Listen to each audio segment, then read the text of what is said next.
Hello guys, কেমন আছো সবাই? আশা করি সবাই খুব ভালো আছো। র্যান্ডম ভিডিও চ্যানেলের নতুন আরেকটা ভিডিওতে তোমাদের সবাইকে স্বাগতম। 2024 সালে দক্ষিণ কোরিয়াতে একটা অ্যাকশন কমেডি সিনেমা রিলিজ পেয়েছিল, যে সিনেমাটির নাম হচ্ছে সিটিজেন অব এ কাইন্ড। এবং এই ঘটনাটি 2016 সালে দক্ষিণ কোরিয়াতে একটা ঘটনা ঘটেছিল, সেই ঘটনার উপর নির্ভর করে তৈরি করা হয়েছে। এবং সত্যি বলতে এই সিনেমাতে আমরা যে একটা লন্ড্রির মালিক মহিলাকে দেখব, 2016 সালে দক্ষিণ কোরিয়াতে সেম ওইরকম একটা লন্ড্রির মালিকের টাকা চাইনিজ স্ক্যামাররা স্ক্যাম করে নিয়ে গিয়েছিল, এবং তারপর ওই মহিলার জন্য সেই স্ক্যামারদের ধরা গিয়েছিল, এবং সেখান থেকেই তার 8 বছর পরে সিনেমাটি তৈরি করা হয়। তবে হ্যাঁ, বাস্তব ঘটনা থেকে যেহেতু সিনেমা করা হয়েছে, তো এখানে অবশ্যই বাড়তি কিছু অ্যাকশন, কমেডি, ড্রামা এবং ক্রাইম ফিকশনের মশলা দেওয়া হয়েছে। তবে ওভারঅল সব মিলিয়ে দেখার মতো একটা সিনেমা। আর এর জন্য এই সিনেমাটি বক্স অফিসেও হিট করেছে এবং IMDb রেটও যথেষ্ট ভালো, 10-এ 6.7। তো বাড়তি কোনো কথা না বলে ছোট্ট একটা ব্রেক নিয়ে চলো আমরা অ্যাকশন কমেডি এই সিনেমাটি খুব সংক্ষেপে জেনে আসি। আর তোমরা ব্রেকটা স্কিপ করবে হচ্ছে ডিসক্রিপশনে যাবে, ডুরেশনে ক্লিক করে সরাসরি মূল ভিডিওতে চলে যাবে। হ্যালো বন্ধুরা, আজ আমরা এমন একটি অ্যাপ সম্পর্কে তোমাদের বলতে চাই যে অ্যাপটির অফিসিয়াল পার্টনার হচ্ছে PSG। আর এখানে অনেকগুলো ম্যাচ খেলে ল্যাপটপ, আইফোন, স্মার্ট ওয়াচ ও আরও অনেক ক্যাশ প্রাইজ জেতার সুযোগ রয়েছে। আর এই অ্যাপটিতে সকল ধরনের লাইভ ম্যাচের রেজাল্ট দেখতে পারবে এবং এই ম্যাচের স্কোর অনুমান করে গেমও খেলতে পারবে, যেমন কোন টিম জিতবে, কোন টিম কত রান করবে, কে সর্বোচ্চ স্কোর করবে। এছাড়া বিভিন্ন ধরনের গেম রয়েছে, সেগুলো খেলেও ইনকাম করতে পারো। আর রেজিস্ট্রেশনের সময় আমাদের যে প্রোমো কোডটি রয়েছে রোনাল, এটা ব্যবহার করলে প্রথম ডিপোজিটে 26,000 টাকা পর্যন্ত বোনাস পেতে পারো। আর এই টাকা তুমি খুব সহজেই বিকাশ, ব্যাংক এবং অন্যান্য সহজ পদ্ধতির মাধ্যমে উঠাতে পারো। তো আর দেরি কিসের? ডেসক্রিপশনে প্রোমো কোড এবং পিন কমেন্টে প্রোমো কোড সহ সাইন আপ লিঙ্ক রয়েছে, সেটা ব্যবহার করো এবং ক্যাশ প্রাইজ জিতো। আর এখানে আরেকটা কথা মনে রেখো, আমরা যেই বিজ্ঞাপন দেই না কেন, অনলাইন থেকে টাকা আয় করা এত সহজ কোনো ব্যাপার নয়। তোমরা কোনো আর্থিক ক্ষতির সম্ভাবনা রয়েছে এমন কোনো ওয়েবসাইটে যাবে না। তো চলো এবার মূল ভিডিওতে চলে যাই। তো এই সিনেমা যখন শুরু হয় তখন আমাদের ডেমি নামের একজন মধ্যবয়স্ক মহিলাকে দেখানো হয়, যে ব্যাংক থেকে লোন পাওয়ার অনেক চেষ্টা করছিল, আর তার একটা লন্ড্রির দোকান ছিল আর কি। কিন্তু এরই মধ্যে তার লন্ড্রির দোকান হঠাৎ পুড়ে ছাই হয়ে যায়, এবং এই দোকানটির কোনো ইন্স্যুরেন্সও করা ছিল না। তো এর ফলে ডেমি বেশ বিপদে পড়ে যায়, এবং দোকানটা আবার নতুন করে শুরু করতে তার বেশ কিছু টাকার দরকার ছিল। আর এই কারণে সে ব্যাংকে লোনের জন্য অনেক ঘোরাঘুরি শুরু করে। আর এরই মাঝে ডেমির ফোনে একটা ব্যাংক থেকে কল আসে, আর যে কল করে তার নাম হচ্ছে সুনীল, এবং সে বলে যে সে অমুক ব্যাংকের অ্যাসিস্ট্যান্ট ম্যানেজার। আর সে ডেমিকে একটা সুসংবাদ জানায় যে আপনার লোনের অ্যাপ্লিকেশনটা অ্যাকসেপ্ট হয়েছে। তো ডেমি তো অবাক হয়ে যায় যে দোকানপাট থাকতেই আমাকে অ্যাপ্লিকেশন বাতিল করে দেওয়া হয়েছিল, আর হঠাৎ করে এখন ব্যাংক আমার উপর এত সদয় হলো কেন? কিন্তু টাকা তো টাকাই, সেটা যেভাবে আসুক। তো সুনীল এখানে জানায় আপনার জন্য $80,000 লোন অনুমোদন করা হয়েছে, মানে প্রায় 1 কোটি টাকার। কিন্তু এই লোনটা পেতে হলে আপনাকে প্রসেসিং ফি দিতে হবে, যেটা মিনিমাম 15,000, যেটা একবারে লাগবে না, আস্তে আস্তে লাগবে। তো ডেমি তো অনেক খুশি হয়ে যায়, এবং উপায় না দেখে সে করে কি সুনীলের দেওয়া ব্যাংক অ্যাকাউন্টে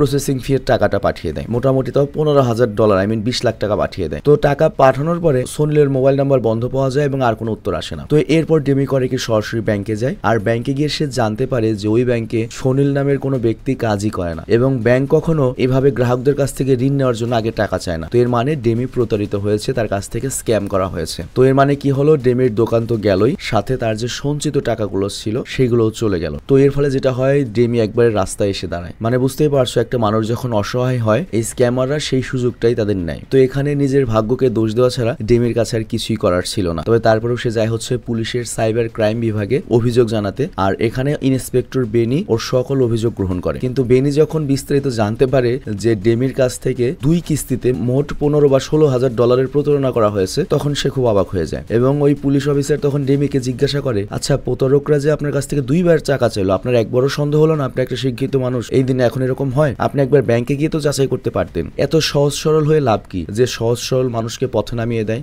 বা দেউলিয়া করে দেয়? ডেমি তখন বলে, মানুষ যখন বিপদে পড়ে তখন মানুষের মাথা কাজ করে না, আর আমার কাছে এখন শোক করার মতো কোনো সময় নেই, আপনি শুধু বলুন আমি কিভাবে টাকাটা ফেরত পাবো। তো বেনি তখন বলে, দেখুন আমি আপনাকে শুধুমাত্র এতটুকু বলতে পারি, আমরা আমাদের সর্বোচ্চ চেষ্টা করব। আর তাছাড়া এখানে লক্ষ্য, ডেমি যেহেতু সাইবার ক্রাইম ডিপার্টমেন্টে রয়েছে, তার কাছে আগে থেকে এই ধরনের অসংখ্য প্রতারণার রিপোর্ট আসছিল বা কেস আসছিল, আর সে অলরেডি বিরক্ত নিয়ে, এবং সে এত বিরক্ত যে সে চাকরি ছেড়ে দিতে যাচ্ছে। তো এখানে কি হয়েছে, এক বিপদগ্রস্ত আরেক বিপদগ্রস্তের কাছে সাহায্য চাইতে এসেছে। তো যাই হোক, এদিকে আমরা জানতে পারি আমাদের এই সিনেমার যে main lead character, I mean লন্ড্রিওয়ালা ডেমি, তার দুটো বাচ্চা রয়েছে এবং সে তার বাচ্চাদের নিয়ে নিজের লন্ড্রিতেই থাকতো। কিন্তু এখন যেহেতু লন্ড্রিটা নেই, এই কারণে সে করে কি একটা ডে কেয়ার সেন্টারে তার বাচ্চাদের রাখে। মানে বুঝতে পারছো, চায়না কোরিয়ার মানুষরা তো অনেক ব্যস্ত, তাদের বাচ্চা পালার তো সময় নেই, ওই ডে কেয়ার সেন্টারে রেখে আসে। তো যাই হোক, ওই ডে কেয়ার সেন্টারে একজন মহিলা ডেমিকে বলে, দেখো আমি তোমার বাচ্চাকে বিনা পয়সায় আর রাখতে পারবো না, কারণ অন্য প্যারেন্টসরা অভিযোগ করছে এদের। আর এর জন্য ডেমি করে কি তার সন্তানদেরকে নিজের কর্মস্থল নিয়ে আসে এবং নিজের দোকান যেহেতু পুড়ে গিয়েছে,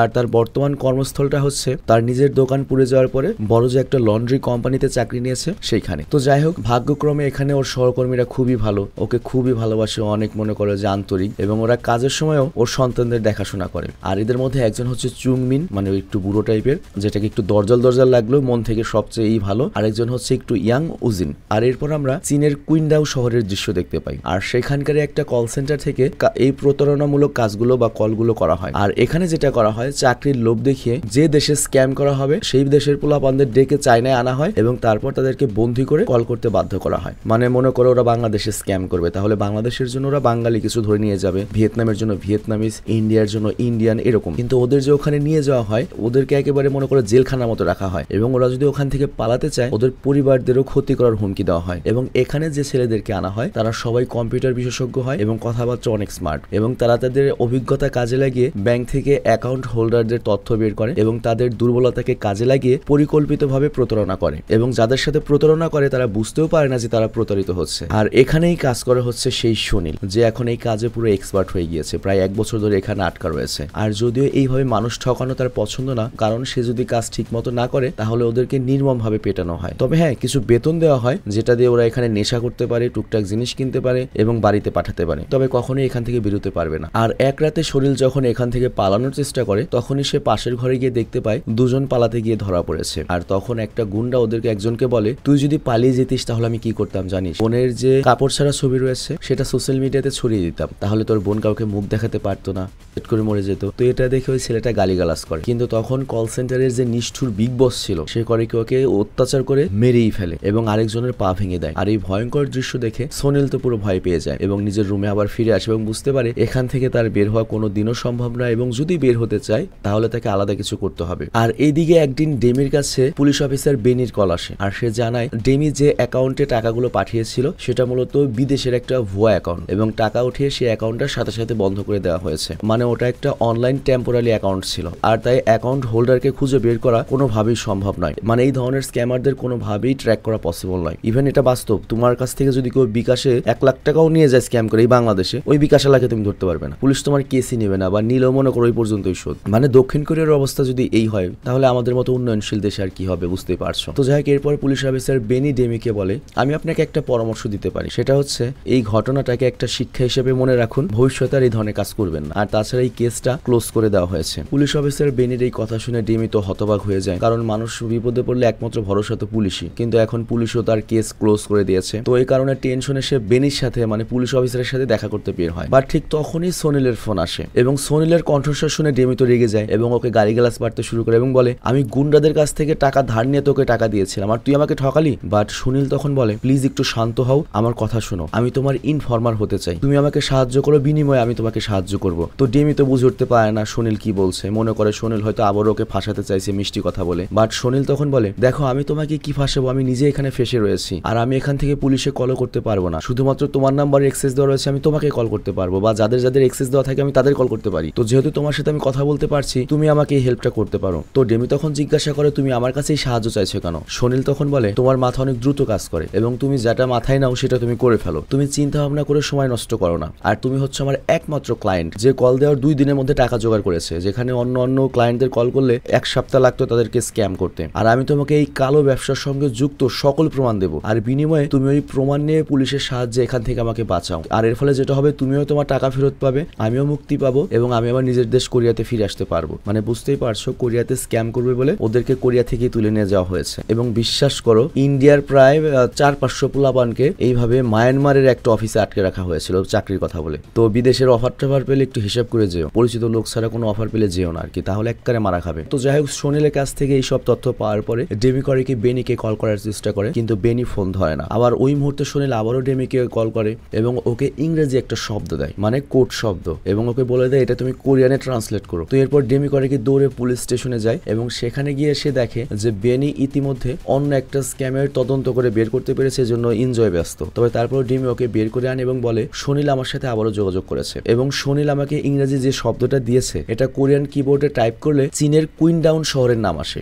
বাট বেনি এটা শুনে বলে ও আচ্ছা, যে মানুষটা তোমাকে ঠকিয়ে টাকা নিয়েছে সেই তোমাকে ঠিকানা দিয়েছে, এটা কি সম্ভব? সে নিজেকে কেন বিপদে ফেলতে চাইবে? আর তাছাড়া এই কেস তো অনেক আগেই বন্ধ হয়ে গিয়েছে। বাট ডেমি চায় অন্তত ওই ঠিকানায় গিয়ে ওই জায়গাতে গিয়ে তদন্ত করা হোক। বাট এখানে পুলিশ অফিসার বেনি বলে দেখো আমার ঘাড়ে আরো অনেক বড় বড় স্ক্যামের কেস রয়েছে, তো এই জন্য সব ছোটখাটো স্ক্যামে আমি সময় নষ্ট করতে পারবো না। তো ডেমি তখন রেগে যায় এবং নিজেই করে কি সেই লোকেশন খুঁজে বের করার চেষ্টা করে এবং তার কাছে মনে হয় তার মতো আরো অনেকেই হয়তো এই শহরে স্ক্যামের শিকার হয়েছে। তো এই কারণে সে করে কি প্লেকার্ড বা লিফলেট বিলি করে বিভিন্ন রাস্তায় টাঙায় এবং ভুক্তভোগীদের একত্র করার চেষ্টা করে। আর এরপর খুঁজতে খুঁজতে সে জানতে পারে একটা সোশ্যাল ওয়ার্কার এজেন্সি এই স্ক্যামারদের ধরিয়ে দেওয়ার জন্য $2 লাখ পুরস্কার ঘোষণা করেছে, মানে কিছু কিছু আমরা খুশি করার জন্য, মানে প্রায় 2-2.5 কোটি টাকার মতো আর কি। তো যাই হোক, এরপর ডেমি করে কি ওই এজেন্সির সাথে যুক্ত একটা ভুক্তভোগীর সঙ্গে দেখা করে। আর তখন সে জানতে পারে যে ওই স্ক্যামারদের দ্বারা কেউ সারা জীবনের ইনকাম হারিয়েছে, কেউ পেনশনের টাকা হারিয়েছে, কেউ সন্তানের পড়ালেখার খরচ হারিয়েছে, কিংবা অতিলোভে কেউ জমিও হারিয়েছে।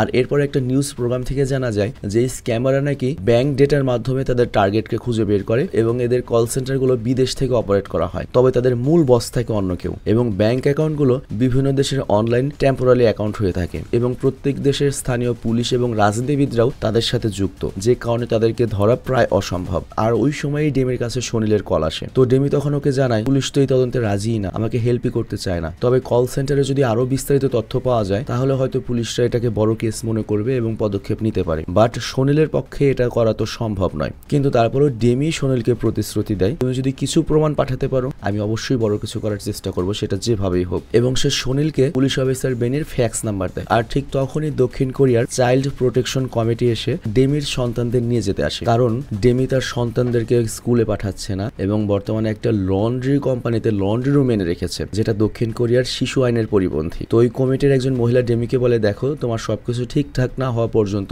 ওরা সরকারের হেফাজতে থাকবে। মানে বুঝতেই পারছো দক্ষিণ কোরিয়ার সরকার চায় না যে আমার দেশে বাবা মায়ের ভুলের জন্য কোনো রাস্তায় সন্তান হোক, তারা ড্যান্ডি খাক বা তারা ছিনতাইকারী হোক। চিন্তা করো, চিন্তা ভাবনা ওদের। তো ডেমির নিজের অবস্থার কথা ভেবে ডেমির কান্না আসে, কারণ এই মুহূর্তে তার এই সন্তানরাই তার লাস্ট ভরসা, লাস্ট সম্বল। এখন সরকার তাদেরকেও নিয়ে যাচ্ছে। আর তখন ডেমির বন্ধু চুংমিন ওকে বলে আচ্ছা তুমি যদি টাকা চাও, তোমার সন্তানদের ফেরত চাও, তাহলে ওই স্ক্যামারদেরকে ধরা খুবই দরকার, কিন্তু চীনে গিয়ে কাউকে ধরা তো এত সহজ নয়। বাট তখনই উজিন বলে, আমি এখানে নামটা হয়তো ভুল বলেছি, যেটা মনে করো বুড়ো সেটার নামে হচ্ছে উজিন। উজিন বলে যে আমার একটা চাচাতো বোন তো চীনের ওই শহরেই থাকে, ওই শহরে ব্যবসা করে। তো এটা শুনে ডেমির আশা জেগে ওঠে এবং সে উজিনকে বলে আচ্ছা তোর চাচাতো বোন যদি আমাদেরকে সাহায্য করে তাহলে হয়তো ওই কল সেন্টার আমরা খুঁজে বের করতে পারবো। তো এখানে উজিন বলে যাদের পুলিশ ধরতে পারেনি তাদের তুমি চীনে গিয়ে ধরবে কিভাবে, তার উপর আরেক দেশ, এটা কি কোনো ছেলে খেলার কথা? বাট ওই মুহূর্তে ইয়ং যে মেয়েটা রয়েছে চুংমিন, ও অনেক আত্মবিশ্বাসের সঙ্গে বলে তুমি কি মনে করছো নারীদের কি শক্তি নেই? এটা নারী শক্তির প্রশ্ন। তো এরপর ডেমি উজিনকে বোঝায় দেখো আমরা তো শুধুমাত্র কল সেন্টারের প্রমাণ সংগ্রহ করব এবং সেটা পুলিশ অফিসার বেনিকে দেব, বাকি কাজ তো পুলিশরাই করবে। আর তাছাড়া ওই স্ক্যামারের উপর $2 লাখ পুরস্কারের ঘোষণা রয়েছে, ওদের যদি ধরে দিতে পারি তাহলে তো আমরা এমনিতেই $2 লাখ পাবো। তো ডেমির এরকম অসহায়ত্ব দেখে উজিন রাজি হয়ে যায় এবং এই 3 কলিগ করে কি 1 সপ্তাহের জন্য লন্ড্রি থেকে ছুটি নিয়ে চীনে যাওয়ার সিদ্ধান্ত নেয় এবং পরের ফ্লাইটেই তারা চীনের পিনডাও সিটিতে গিয়ে পৌঁছে যায়। আর এয়ারপোর্টে তাদের নিতে আসে হচ্ছে উজিনের চাচাতো বোন রিমঝিম। আর রিমঝিমের নিজের ওখানে ট্যাক্সির ব্যবসা রয়েছে, তারপরও সে নিজেও একটা ট্যাক্সি চালায়। তো এই কারণে তার কল সেন্টার খুঁজে বের করা বা একটা ঠিকানা খুঁজে বের করা অতটা কঠিন নয়। তবে ডেমির কাছে পুরো ঠিকানাটা নেই, শুধুমাত্র অর্ধেক অংশ আছে, মানে পাড়ায় যেতে পারবে কিন্তু স্পেসিফিক কোনো বিল্ডিং এ যেতে পারবে না। তবে ওই পাড়াতে গিয়ে বিভিন্ন দরজায় খুঁজতে খুঁজতে মানে ভুল জায়গায় যাওয়ার কারণে যেটা হয় ওরা অনেক সমস্যার সম্মুখীন হয়, অনেকে অনেক টিটকারি করে। আর এদিকে কল সেন্টারের ভেতরে সুনীলের একটা মোবাইল ফোন দরকার ছিল যেন সে ছবি তুলে ডেমিকে পাঠাতে পারে আর ডেমি সেটা পুলিশদের কাছে পাঠাতে পারে, কিন্তু ওদের কাছে তো মোবাইল ফোন রাখা সম্পূর্ণ নিষিদ্ধ। তো এই জন্য ক্যান্টিনে বসে চিন্তায় ডুবে থাকে যে কিভাবে একটা মোবাইল পাই। আর তখনই মোটা একটা ছেলে, মানে ওদের সাথেই কাজ করে এরকম আটকা রয়েছে, সে করে কি মেশো নামের আরেকটা ছেলেকে ধরে মারধর করতে শুরু করে। আর ওই ছেলেটারই তো ওই যে পা ভেঙে দেওয়া হয়েছিল। তো সুনীল সেটা সহ্য করতে না পেরে ওই মোটা ছেলেটার সাথে ঝগড়ায় জড়িয়ে পড়ে আর ওই মোটা ছেলেটা তখন সুনীলকেও পিটাতে থাকে। কিন্তু এই ঘটনায় যেটা হয় সুনীলের সাথে মেশোর একেবারে ভাইয়ের মতো বন্ধুত্ব গড়ে ওঠে। আর মেশোকেও চাকরির লোভ দেখিয়ে দক্ষিণ কোরিয়া থেকে এখানে আনা হয়েছিল। আর জীবনের কাছে হেরে গিয়ে সে এখান থেকে যে বেতনগুলো পায় এই কোম্পানি থেকেই সাপ্লাই করা যে নেশার জিনিস রয়েছে সেগুলো দিয়ে নেশা করে, মানে ওর কাছে কাছে মনে হচ্ছে সারা জীবন জেলেই থাকবো, এখানে বেঁচে থেকে কি লাভ, মরে গেলে বাঁচি। তো যাই হোক মেশুর কাছ থেকে তখন সুনীল জানতে পারে যে এখানে টাকা দিয়ে অনেক কাজ করতে পারবে। তো এরপর সুনীল করে কি, তার জমানো টাকা দিয়ে কল সেন্টারের যে সুপারভাইজার তাকে ঘুষ দিয়ে আস্থা অর্জন করে এবং বলে বস প্লিজ আমার যখন কাজ থাকবে না তখন আমাকে সহকারী হিসেবে আমাকে নেবেন, কারণ আমি এই কলিং এর কাজ করতে করতে ক্লান্ত হয়ে গিয়েছি, 2-1 দিন তো আমারও ছুটি লাগে। তো যাই হোক ওই সুপারভাইজার করে কি, ওর সহকারী হিসেবে সুনীলকে বাকি ছেলেদের কাজের উপর নজর রাখার কাজ দেয়। আর এই সুযোগে সুনীল করে কি, প্রথমেই ক্ষমতা পেয়ে সেই মোটা ছেলেটাকে পিটায় এবং অন্যদেরও ভয় দেখাতে থাকে, ভালোই ভয় দেখাতে থাকে, অন্যদের না। কিন্তু ওই মোটা ছেলেটা এখানে কিছুই করতে পারে না। আর এরপর সুনীলকে একটা ফোনও দেওয়া হয়, আর এটা তো সোনার উপর সোহাগা। এই ফোন দিয়ে সে করে কি অনেক ছবি তুলতে শুরু করে এবং সুনীলের বর্তমানে কল সেন্টারের বিভিন্ন রুমে ঢোকারও মনে করো পারমিশন রয়েছে। আর এরপর একদিন তার হাতে ডিপোজিট ট্রানজেকশনের ডাটা চলে আসে, মানে যে বিভিন্ন জায়গার কাছ থেকে যে টাকা চুরি করেছে সেই ট্রানজেকশনের প্রমাণপত্রগুলো আর কি। আর ওই স্ক্যাম ট্রানজেকশনের ছবিগুলো সে তুলে রাখে। কিন্তু যখন এইসব প্রমাণ বা এই কল সেন্টারের ছবি এবং সকল ডাটা ডেমিকে ইমেল করে সুনীল পাঠাতে যায়, তখনও বুঝতে পারে এই ফোনে তো নেটওয়ার্কই নেই, সিমই দেওয়া হয়নি, মানে এখান থেকে বাইরে কল করা যাবে না। তো এর মানে হচ্ছে ফোন পে কোনো লাভ নেই।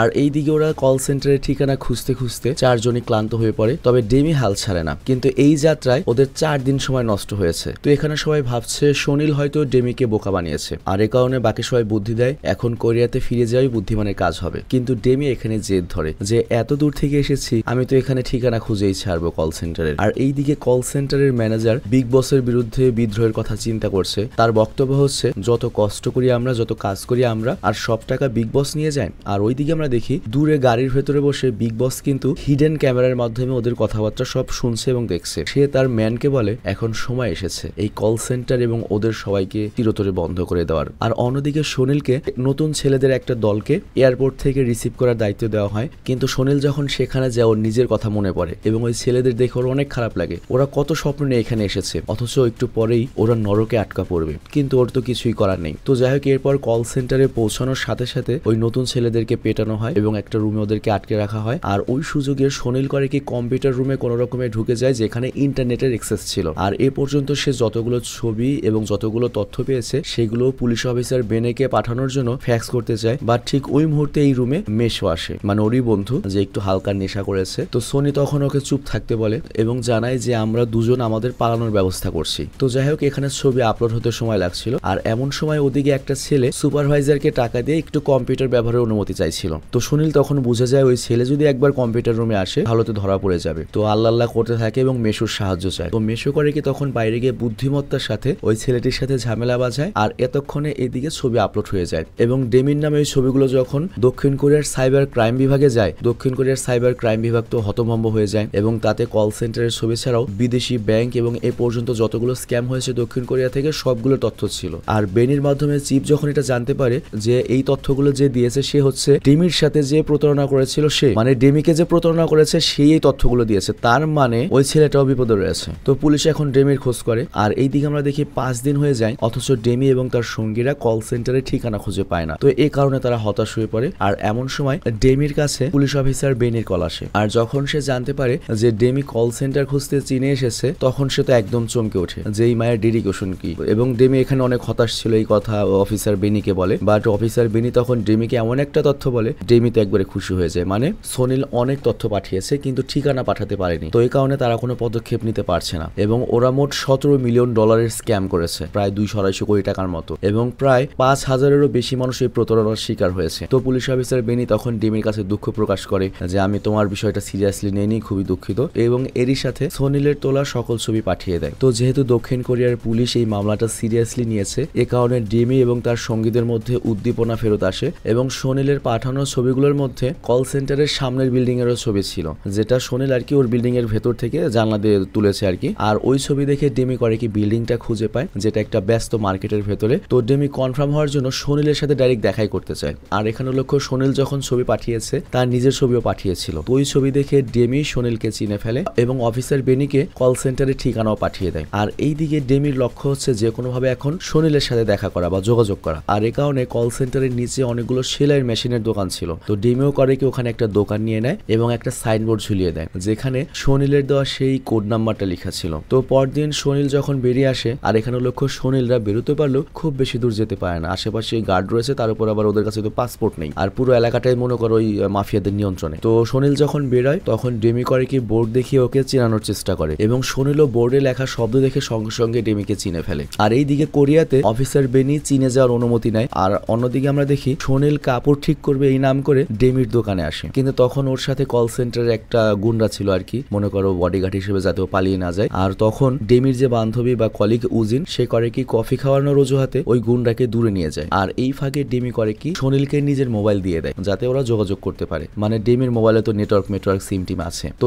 এরপরে সোনিল করে কি টয়লেটে গিয়ে মোবাইলের পেছনে একটা চিরকুট দেখতে পায় যেখানে ডেমি লিখেছে যখনই বিগ বস আসবে তখনই আমাকে খবর দেবে, কারণ আমাদের পুলিশ অফিসার বেনিও খুব শীঘ্রই চীনে আসছে এবং চাইনিজ পুলিশের সাথে কথা বলে আসছে, চাইনিজ পুলিশরাও আমাদেরকে হেল্প করবে, কিন্তু তারা তখনই অভিযান চালাবে যখন বিগ বস কল সেন্টারে থাকবে। আর তখনই অফিসার বেনি কল করে ডেমিকে জানায় যে সে আজ রাতেই চীনে পৌঁছাবে, তো ততক্ষণ ডেমিকে ধৈর্য রাখতে বলে। আর এদিকে আমরা দেখি রাতে কল সেন্টারের ম্যানেজার সবাইকে ডেকে জানায় যে আজকে বিগ বস আসছেন এবং এখানের ম্যানেজাররা সিদ্ধান্ত নেয় তারা আজকে বসের সাথে একটা দফা রফা করবে বেতন বাড়ানোর ব্যাপারে। আর সুনীল যখন জানতে পারে বিগ বস আসছে তখন সে করে কি টয়লেটে যাওয়ার অজুহাত দিয়ে ডেমিকে মেসেজ করে জানিয়ে দেয় যে আজকে বিগ বস আসবে। তো এর ফলে ডেমি এবং তার সঙ্গীরা প্রস্তুত হয়ে কল সেন্টারের নিচে গাড়িতে অপেক্ষা করতে থাকে। আর ঠিক তখনই দুটো ভ্যান আসে, আর বসরা তো ভ্যানে আসবে না, কিন্তু আর দেখা যায় এখান থেকে বস তো নয় অস্ত্রধারী অনেক গুন্ডা নামে এবং কল সেন্টারের ভেতরে ঢোকে। আর ভেতরে আমাদের দেখানো হয় ভেতরে এই গুন্ডারে গিয়ে সবাইকে পেটাচ্ছে, মানে বুঝতেই পারছো বিগ বস তো জানে যে এখানকার ম্যানেজাররা তো আমার উপর বিদ্রোহ করবে, তো পিটিয়ে সামাল দিচ্ছে। আর ওই মারামারির মধ্যে সোনিল করে কি ভয় পেয়ে টেবিলের নিচে লুকায়, কিন্তু তখনই একটা গুন্ডা করে পেটে ছুরি ঢুকিয়ে দেয়। আর এই দিকে নিচে থাকা ডেমিরা বুঝে যায় ওপরে নিশ্চয়ই কোনো একটা গন্ডগোল হচ্ছে। আর ঠিক তখনই একটা দামি গাড়ি সেখানে দাঁড়ায়, আর এটাই অবশ্যই বিগ বস এসেছে। তো যাই হোক ডেমি তখন কল সেন্টারের ভেতরে যেতে চায়, বাট ওর সঙ্গীরা তখন ওকে বাধা দেয় যে তুমি অত বড় নায়ক নাও, তুমি সুপারম্যান নাও। আর এইদিকে আমরা দেখি কল সেন্টারের সকল কম্পিউটারগুলো একটা ট্রাকে তোলা হচ্ছে, আর ডেমি বুঝে যায় যে কল সেন্টার এখান থেকে সরানো হচ্ছে। আর অন্যদিকে আমরা দেখি মেশো তো ড্রাগের নেশায় মনে করো টয়লেটে অচেতন ছিল, তো এই কারণে ও সৌভাগ্যক্রমে বেঁচে গিয়েছে। আর ও শুনতে পাই বিগ বস বলছে যে তাকে নাকি পুলিশ আগেই ইনফর্ম দিয়ে জানিয়ে দিয়েছে যে আজ রাতে এখানে অভিযান চলতে পারে, মানে পুলিশের সাথেও তাদের যোগাযোগ রয়েছে। আর এই কারণে সে এখান থেকে সব নিয়ে পালাতে চায়, এর সাথে তাদের পুরনো ম্যানেজারদেরকে সাইজ করলো। তো যাই হোক মেশো একটু পরে যখন বের হয় সবাই যাওয়ার পরে মেশো দেখতে পায় যে সোনিল আহত অবস্থায় নিচে পড়ে রয়েছে। আর এইদিকে ডেমির কাছে বেনির ফোন আসে এবং বেনি বলে যে সে এয়ারপোর্টে এসে পৌঁছেছে। তো ওই মুহূর্তে ডেমি করে কি সব জানায় এখানকার ঘটনা। আর তখনই আমরা দেখি বিগ বস গাড়িতে উঠে বেরিয়ে পড়ে। তো ডেমি দ্বিধায় পড়ে যায় সে ওপরে যাবে নাকি বিগ বসের পেছনে দৌড়াবে। তো সে করে কি বিগ বসের গাড়ির পিছু করতে যায়, কিন্তু তখনই হঠাৎ করে গাড়ির সামনে মেশো চলে আসে যার পিঠে ছিল আহত সুনীল যাদেরকে ফেলে রেখে গেছে। তো উজিন তখন সঙ্গে সঙ্গে অ্যাম্বুলেন্স ডাকে, কিন্তু এই অবস্থায়ও সুনীল করে কি ডেমিকে মোবাইলটা দিয়ে জানায় যে এখানে বিগ বসের সকল কথা রেকর্ড করা রয়েছে। আর সে ডেমিকে দুঃখ প্রকাশ করে এটা বলে যে আমার ইচ্ছা না থাকা সত্ত্বেও অনেক নিরীহ মানুষের সাথে আমি প্রতারণা করেছি, আর তোমার সাথেও করেছিলাম, আমি এই জন্য খুব লজ্জিত। তো এরপর ডেমি যখন ভিডিও চালায় সেখানে বিগ বসকে তো দেখা যায় কিন্তু বিগ বসের স্পষ্ট মুখ দেখা যায় না। আর উজিনও মনোযোগ দিয়ে শুনে বুঝে ফেলে যে কিছুক্ষণের মধ্যেই বিগ বস গুয়াংজুর ফ্লাইট ধরবে, মানে চীনের গুয়াংজু শহরে আসবে। এবং মজার ব্যাপার হচ্ছে গত মে মাসের 22 তারিখে আমি গুয়াংজু থেকে বাংলাদেশে এসেছি, মানে আমি গুয়াংজু শহরে গত মে মাসে প্রায় 13 দিন ছিলাম আর কি। যাই হোক বিগ বস তো গুয়াংজু পালিয়ে যাবে, কিন্তু ঠিক তখনই পুলিশ এবং অ্যাম্বুলেন্স এসে পড়ে আর সোনিলকে তাদের হাতে তুলে দিয়ে ডেমি করে কি এয়ারপোর্টের দিকে রওনা হয়। আর পুলিশ অফিসার বেনিও কল সেন্টারে পৌঁছায় এবং চাইনিজ পুলিশের সাথে কথা বলার চেষ্টা করে, কিন্তু সমস্যা হচ্ছে চাইনিজ পুলিশরা ইংরেজি যায় না, আবার বেনিও চাইনিজ যায় না। তো ওই সময় উজিন করে কি ওদেরকে সাহায্য করে। এবং তুমি যদি চীনে যাও এটা একটা খুব বড় একটা প্রবলেম, কিন্তু ইয়াং জেনারেশনে যে ছোট ছোট পোলাপান ওরা আবার ভালো ইংলিশ জানে। তো যাই হোক চাইনিজ পুলিশ তখন জানায় যে এই কল সেন্টারটা শুধুমাত্র স্ক্যাম নয়, এটা ড্রাগসের গুদাম হিসেবেও ব্যবহৃত হচ্ছিল। আর ওই মুহূর্তেই কোরিয়ার পুলিশ চিফ বেনিকে তখন কল করে বলে দেখো অপরাধী যদি পালিয়ে যায় তাহলে ওখানে সময় নষ্ট করো না, তুমি কোরিয়াতে ফেরত চলে আসো। বাট তখনই ডেমি কল দিয়ে বেনিকে বলে যে বিগ বস পালানোর প্রস্তুতি নিচ্ছে। আর বেনি তখন লোকাল পুলিশকে ব্যাপারটা বোঝায় তারা যেন সহযোগিতা করে আর এবং একসাথে এয়ারপোর্টে যায়। আর এইদিকে ডেমি তো এয়ারপোর্টে পৌঁছে গিয়েছে, কিন্তু ভিড়ের মধ্যে সে বিগ বসকে খুঁজে বের করতে পারছে না। আর তাছাড়া চীনের যে এক একটা এয়ারপোর্ট রে ভাই। তো যাই হোক বিগ বসের মুখ তো সে আগে কখনো দেখেনি, কিন্তু তখনই হঠাৎ করে ওর একটা ব্যক্তির দিকে চোখ চলে যায়। আর এর কারণটা হচ্ছে তার ঘড়ি দেখার স্টাইলটা, মানে ওই লোকটার ঘড়ি দেখার স্টাইল দেখেই ডেমি বুঝতে পারে যে এটাই হয়তো বিগ বস। কারণ সোনিল মোবাইলে যে ভিডিওটা করেছিল সেখানেও ওই লোকটা ঠিক একইভাবেই ঘড়ি দেখেছিল। আর তারপরেই ডেমি করে ওই ব্যক্তির পেছনে পেছনে চলা শুরু করে, তার উপর নজর রাখতে শুরু করে। কিন্তু বিগ বস এই ব্যাপারটা বুঝে যায়, যার নাম হচ্ছে জিনপিং, এবং সে সোজা ডেমির সামনে গিয়ে বসে এবং তাকে প্রশ্ন করে তুমি আমার পেছন পেছন কেন আসছো। তো তখন ডেমি সরাসরি বলে তোমার জন্য আমি $16,000 হারিয়েছি, তুমি আমার $16,000 স্ক্যাম করেছো। তো এখানে বিগ বস বলে ওরে বাবা তুমি $16,000 জন্য কোরিয়া থেকে এখানে চলে এসেছো, আমাকেও খুঁজে বের করে ফেলেছো। তখন জিনপিং বলে ঠিক আছে তুমি যেহেতু আমাকে খুঁজে বের করতে পেরেছো এই নাও তোমার উপহার। $1,00,000 বের করে দেয় ডেমিকে এবং বলে এগুলো নিয়ে চলে যাও, না হলে আমি তোমাকে তোমাকে এখন এই চিনেই মেরে ফেলবো। তো তখন কিয়ং মিন ওই যে ডেমির সাথে যে মেয়েটা রয়েছে সে বলে, আচ্ছা আমরা তো আমাদের টাকা পেয়ে গিয়েছি, তাহলে ওদের সাথে ঝামেলার দরকার নেই, আমরা কোরিয়ায় ফিরে যাই। কিন্তু ডেমি এখানে খুব ক্ষেপে গিয়েছে এবং সে দৃঢ় প্রতিজ্ঞ হয়ে কোন একটা কিছু সিদ্ধান্ত নেয়। আর তারপর সে করে কি, জিনপিংকে ওই বিগ বসের দেওয়া টাকা মুখে ছুঁড়ে মারে। আর তারপর বিগ বসকে বলে, তুমি আমার দুর্বলতার নিষ্পাপতার সুবিধা নিয়ে আমাকে ঠকিয়েছো। তুমি কি ভেবেছিলে আমি তোমাকে এত সহজে ছাড়বো? আর আমি তোমাকে এত সহজে ছেড়ে দিব, তোমার সাহস আরো বাড়বে এবং এরপর তুমি আরো অনেক মানুষকে ঠকাবে, তাই না? তো বিগ বস ডেমির সাহস দেখে অবাক হয়ে যায়। আর তারপর ডেমি আরো বলে, তুমি নিজেকে পুলিশের কাছে সারেন্ডার করো। কিন্তু তখন বিগ বস রেগে গিয়ে ডেমিকে নিয়ে যায় ওয়াশরুমে এবং সেখানে গিয়ে মারধর শুরু করে। কিন্তু ডেমি তার মনোবল হারায় না। আবার ওইদিকে বিগ বসের ফ্লাইটের টাইম হয়ে এসেছে, চলে যেতে হবে। তো এই কারণে সে ডেমিকে সেখানেই ফেলে চলে যায়। কিন্তু কিছু দূর যাওয়ার পরে বিগ বস বুঝতে পারে তার কাছে তো পাসপোর্টটাই নেই। আর তখন তার মনে পড়ে, হাই রে, মনে হয় ওয়াশরুমে হাতাহাতির সময় ডেমি হয়তো ওই পাসপোর্টটা নিয়ে নিয়েছে। তো এই কারণে সে ওয়াশরুমে ফেরত আসে এবং এসে দেখে যে ডেমি ওর পাসপোর্টের যে মূল পৃষ্ঠাটা, যেটা মেশিন রিডেবল পৃষ্ঠা যেখানে তথ্য রয়েছে, সেটা ছিঁড়ে ফেলে এবং ওটা ছিঁড়ে গিলে ফেলে। তো বিগ বস তো এটা দেখে হতবাক হয়ে যায় যে শালা কি রে, এই মহিলা কি, এ তো ছাড় পোকা। তো বিগ বস প্রচন্ড রেগে ডেমিকে আবল তাবল মারধর শুরু করে। আর ডেমি তখন বলে, তুমি অনেক মানুষকে কাঁদিয়েছিলে, আজকে আমি তোমাকে কাঁদাচ্ছি, মারো দেখি আমাকে কত মারতে পারো। আর তখন বিগ বস আরো রেগে ডেমির গলা চেপে ওকে মেরে যখন ফেলবে, তখনই পুলিশ ওয়াশরুমে চলে আসে এবং বিগ বসকে গ্রেপ্তার করে। আর ডেমির এই অবস্থা দেখে অফিসার বেনি তো খেপে যায় এবং বিগ বসকে মারধর করে। তো এইভাবেই বিগ বস ধরা পড়ে এবং ওই পুরো কল সেন্টারে ধরা পড়ে। তো ডেমি এখানে কি করেছে, একটা সাধারণ মানুষ তার প্রতিশোধ পূর্ণ করেছে, যেটা পুলিশ বহু বছর ধরে করতে পারেনি। মানে পুলিশ যেটা বহু বছর ধরে ট্র্যাক করতে পারেনি, ডেমি সেটা মাত্র 2 মাসে করে দেখিয়েছে। তো যাই হোক, সোনিলও বেঁচে যায় এবং সে পুলিশকে সব তথ্য দিয়ে দেয় এবং সোনিলকেও দক্ষিণ কোরিয়া নিয়ে আসা হয়। আবার ওইদিকে বিগ বসের আইনজীবী বা বিগ বসের উকিল কিন্তু কোরিয়াতে গিয়ে ডেমিকে টাকা অফার করে মামলা চাপা দেওয়ার চেষ্টা করছে, কিন্তু ডেমি রাজি হয় না এবং সে বলে, তুমি কার টাকা দিবে আমাকে? ওই মানুষের স্ক্যাম করা টাকা দিয়ে আমাকে কিনবে? তোমার বস 20 বছর জেলে থাকুক, তাহলে ওর সুবুদ্ধি ফিরবে। তো যাই হোক, ডেমি ওই টাকা ফিরে না পেলেও ডেমি অবশ্যই পুরস্কারের টাকা জিতেছে, $2 লাখ টাকা হয়তো ওরা 4 জন পেয়েছে। আর সবচেয়ে বড় ব্যাপার হচ্ছে তার সাথে ঘটে যাওয়া প্রতারণার প্রতিশোধ নিয়েছে, যে কারণে তার মনে এখন অনেক শান্তি। আর ঠিক তখনই ওর কাছে কল আসে যেখানে ওর সন্তানরা ওকে কল করেছে এবং আমরা দেখতে পাই ওর সন্তানের আজকে বার্থডে, কেক কাটার জন্য অপেক্ষা করছে। আর আজকে জন্মদিনটা ওর সন্তানের নয়, আজকে জন্মদিন হচ্ছে ডেমির। আর এখানেই এই সিনেমাটি শেষ হয়ে যায়। তো যাই হোক, আমি জানি না তোমাদের কাছে সিনেমাটি কেমন লেগেছে বা আমি কতখানি ভালো মতো সিনেমাটি বোঝাতে পেরেছি, তবে আমি যথাসম্ভব বা যতদূর পসিবল চেষ্টা করি একটা সিনেমাকে সহজভাবে বোঝানোর জন্য বা কঠিন ওয়ার্ড ব্যবহার না করার জন্য। তো যাই হোক, আল্লাহ হাফিজ, ভালো থেকো, সুস্থ থেকো। আর তোমাদের জন্য একটা গুড নিউজ রয়েছে, সেটা হচ্ছে আমাদের অনলি জাপানিজ যে চ্যানেলটা রয়েছে সেখানে সাইফাই সিনেমা সিরিজ চলছে, ওখানে সাইফাই সিনেমা আসবে। বর্তমানে সেখানে ম্যাট্রিক্স সিনেমা সিরিজ চলছে, সাবেস 420-তে চলছে হচ্ছে মিশন ইম্পসিবলের সিরিজ, ওখানে মিশন ইম্পসিবলের যতগুলো সিনেমা রয়েছে সবগুলো আসবে। আর আমাদের র্যান্ডম 2.0 নামে আরেকটা চ্যানেল রয়েছে, যেটা হচ্ছে আর কি মনে করো সাপোর্টিং চ্যানেল, যাতে এই চ্যানেল নষ্ট হয়ে গেলে ওখানে আমরা কাজ করতে পারি। সেখানে হচ্ছে জম্বি সার্ভাইভাল সিনেমা আমরা চালাচ্ছি, ব্যাক টু ব্যাক 10টা সেরা জম্বি সার্ভাইভাল সিনেমা আসবে। এর মধ্যে কিছু সিনেমা তোমাদের দেখা সিনেমা, কিছু অদেখা সিনেমা। তো আশা করছি ওই 3টা চ্যানেলের কন্টেন্ট তোমরা পছন্দ করবে। আর এছাড়াও আমাদের র্যান্ডম অ্যানিমেশনে কিন্তু গোল্ডেন বয় নামে একটা সিরিজ চলছে, আমি রিকোয়েস্ট করবো একবার হলেও কষ্ট করে গোল্ডেন বয়ের অন্তত ফার্স্ট এপিসোডটা দেখার জন্য। তো যাই হোক, সবগুলো চ্যানেলের লিঙ্ক আমি সুন্দরভাবে ডিসক্রিপশন এবং পিন কমেন্টে দিয়ে দিচ্ছি, সময় পেলে একটু ঘুরে এসো। বিদায় নেবো, আল্লাহ হাফেজ। তবে তার আগে বলি যে এরপরে র্যান্ডম ভিডিও চ্যানেলে কোন সিনেমা আসবে। এরপরে র্যান্ডম ভিডিও চ্যানেলে আসবে হচ্ছে 1997 সালে রিলিজ পাওয়া হলিউডের অন্যতম জনপ্রিয় এবং box office superhit cinema the fifth element. এবং ওই সময় এই সিনেমাটা সবচেয়ে ব্যয়বহুল একটা সিনেমা ছিল, প্রায় 1000 কোটি টাকা খরচ করে ওই সময় তৈরি করা হয়েছিল এই সিনেমাটি। এবং মজার ব্যাপার হচ্ছে আমার আব্বাই আমাকে এই সিনেমার ক্যাসেট কিনে দিয়েছিল 2003 সালে। তো ফিফথ এলিমেন্টের পরে আসবে হচ্ছে এ টিম নামে একটা সিনেমা, এটাও জোস একটা অ্যাকশন সিনেমা। আশা করছি তোমরা ওই দুটো সিনেমা এনজয় করবে এবং খুব শীঘ্রই সিনেমা দুটো রিলিজ হবে এখানে। তো ভালো থেকো, সুস্থ থেকো, টেক কেয়ার, আল্লাহ হাফেজ।